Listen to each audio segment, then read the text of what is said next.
नमस्कार बच्चों, educational video में आप सभी लोगों का स्वागत है। आज के इस वीडियो में हम नया टॉपिक नया पाठ के बारे में जानकारी देंगे।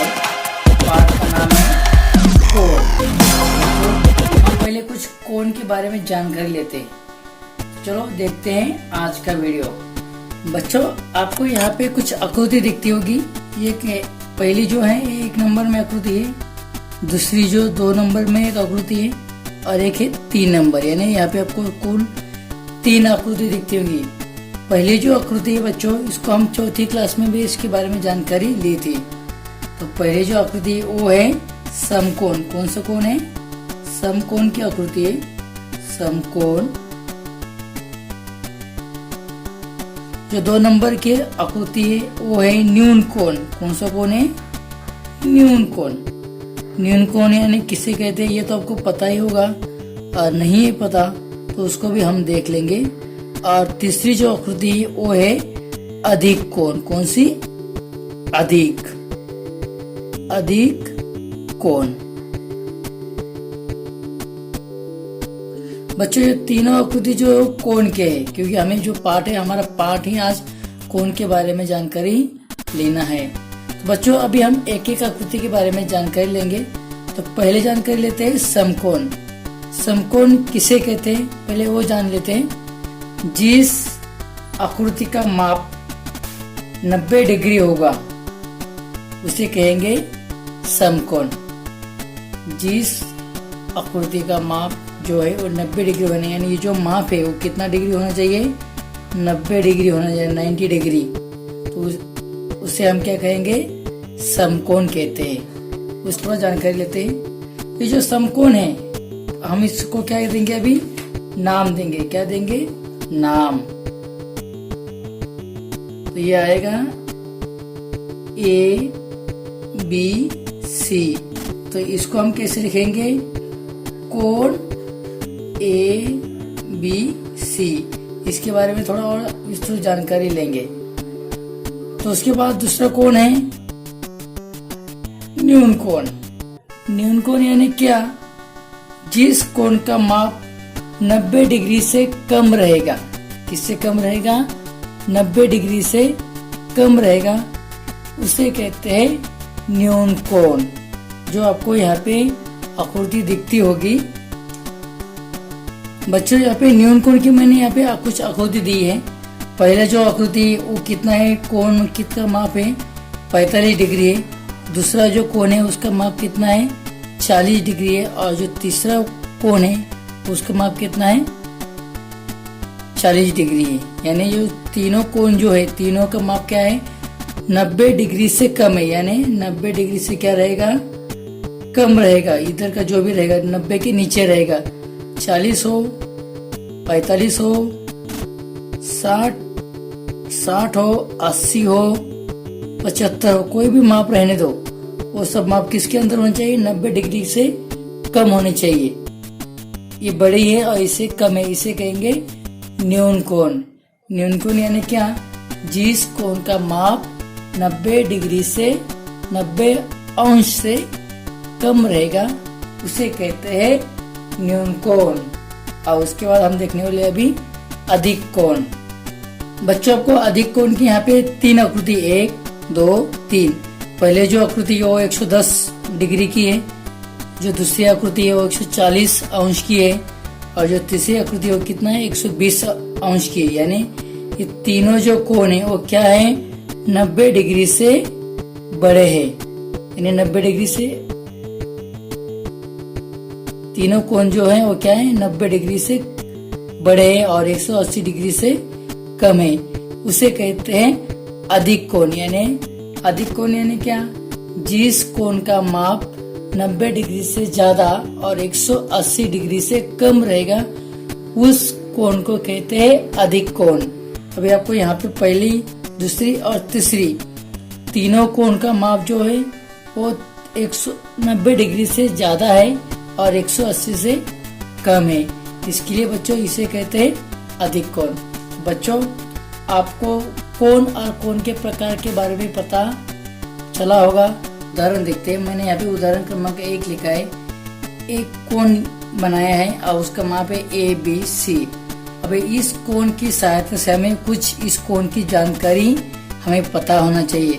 तो कोण की जानकारी, कोण के अंदर कौन कौन सी जानकारी रहती है वो हमें पता होना चाहिए। जैसे कि अभी मैं आपको आपकी जानकारी पूछूंगा तो आप अपना नाम बताएंगे, आपका पूरा नाम बताएंगे, आप कहाँ पे रहते हैं वो बताएंगे, आपके गांव का नाम बताएंगे, आपके मम्मी का नाम बताएंगे, यानी आप अपने बारे में सब कुछ बताते हैं। तो उसी प्रकार कोण के बहुत सारे प्रकार है, इसके लिए हमें कोण के बारे में थोड़ी बहुत जानकारी होना चाहिए। तो चलो आज हम इस कोण के बारे में जानकारी लेते हैं। सबसे पहले हम इस कोण की आकृति का नाम लिखेंगे। कोण का आकृति का नाम लिखने के लिए हम यहाँ पे लिखेंगे ऐसा, पहले ऐसे कोण का चिन्ह बनाया जाता है तो उसके आगे लिखा जाता है कोण ABC। ये हो गया कोण का नाम। क्या हो गया? कोण का नाम क्या है? कोण ABC। अभी हमें बच्चों उसका शीर्ष बिंदु यानी क्या? ऐसा बिंदु जिससे दोनों भुजाएं जाती है, दोनों भुजाएं वहां पे टच होती है, जोड़ी जाती है। तो ये हो गया उसका शीर्ष बिंदु। तो दोनों ए भुजा कौन सी इस कोण की? B से लेकर C तक और B से लेकर A तक, ये दो भुजाएं, दोनों भुजा कहाँ पे एक दूसरे को मिलती है? B बिंदु पे मिलती है। तो बिंदु B ये क्या हो गया? इस कोण का शीर्ष बिंदु हो गया। तो यहाँ पे लिखेंगे शीर्ष बिंदु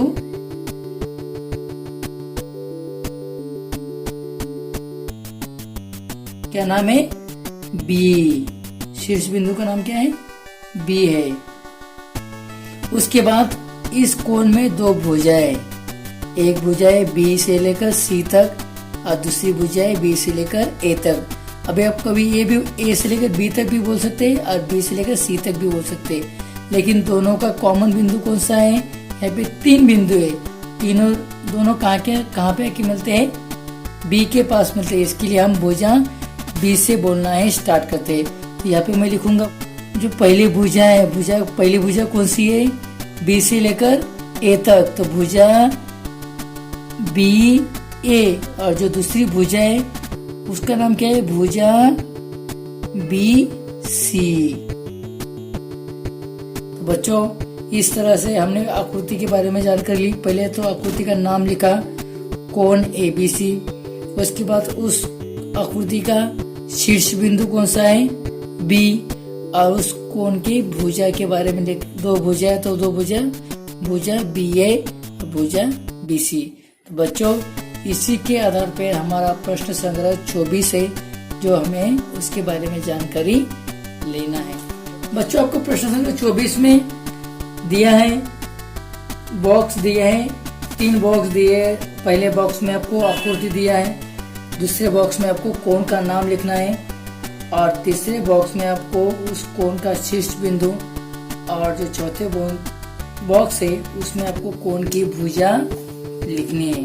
आकृति है PQR, उसके बारे में आपको यहाँ पे जानकारी दी हुई है। तो हमें सिर्फ दूसरे और तीसरे आकृति के बारे में ही जानकारी लिखना है। तो बच्चों दूसरी आकृति है LMN। ये जो आकृति है आपको यहाँ पे दिखती होगी और उस आकृति का जो हमें कोण का नाम लिखना है। तो कोण का नाम हम LMN ऐसा भी लिख सकते हैं या फिर उस कोण का नाम NML इस तरह से भी लिख सकते हैं। जैसे कि आप किसी का आपका नाम, अगर आप पहले आप सरनेम लोगे उसके बाद आपका नाम लोगे और उसके बाद आपका पिताजी का नाम लोगे तो भी सही है, या फिर पहले आपका नाम उसके बाद पिताजी का नाम और लास्ट में आपका सरनेम लोगे तो भी सही है। उसी प्रकार कोण का आप किसी भी तरह से नाम लोगे तो भी वो सही आ जाएगा। उसके बाद बच्चों इस कोण का शीर्ष बिंदु यानी जहाँ पे दोनों बिंदु एक दूसरे को मिलते हैं, तो इस कोण का शीर्ष बिंदु कौन सा है? M। और उसके बाद इस कोण की भुजा आएगी ML और दूसरी भुजा है MN। उसी प्रकार बच्चों जो तीसरी आकृति है तीसरी आकृति का नाम आएगा यस यू टी या फिर टी यू यस, और उस कोण का शीर्ष बिंदु आएगा यू, और उस कोण की भुजाओं का नाम आएगा यू यस, और दूसरी भुजा का नाम आएगा यू टी। तो बच्चों, इस तरह से हमने प्रश्न संख्या 24 के बारे में आज जानकारी ली है। तो बच्चों, उम्मीद है ये वीडियो आपको समझ में आया होगा, और ये वीडियो लास्ट तक देखने के लिए आप सभी लोगों का बहुत बहुत धन्यवाद। Thank you.